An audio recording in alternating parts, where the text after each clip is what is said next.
Hi friends, we are creating a program for swapping two numbers. So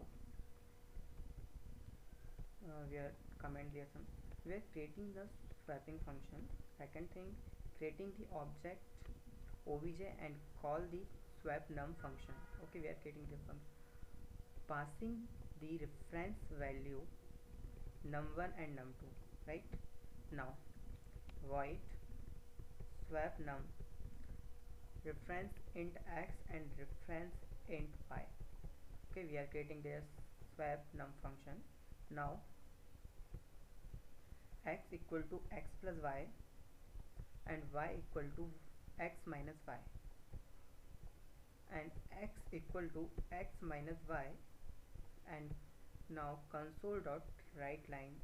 Now first number is 0 and second is x and y. Right, Console.ReadLine. Now we are creating their main function, but in this function we are calculating x plus y, define x value, then x minus y, define y value, because if it means if we have 4 and plus 5, it means 9. 9 minus y, it means 5. It means y equal to 4.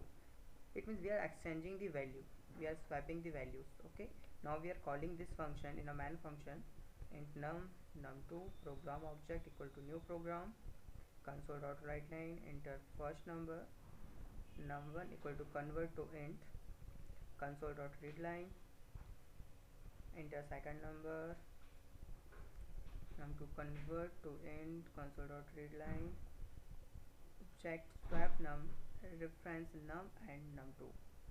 Right, now we run our program, enter first number 7, enter second number 20. So our first number is 20 and second number is 7.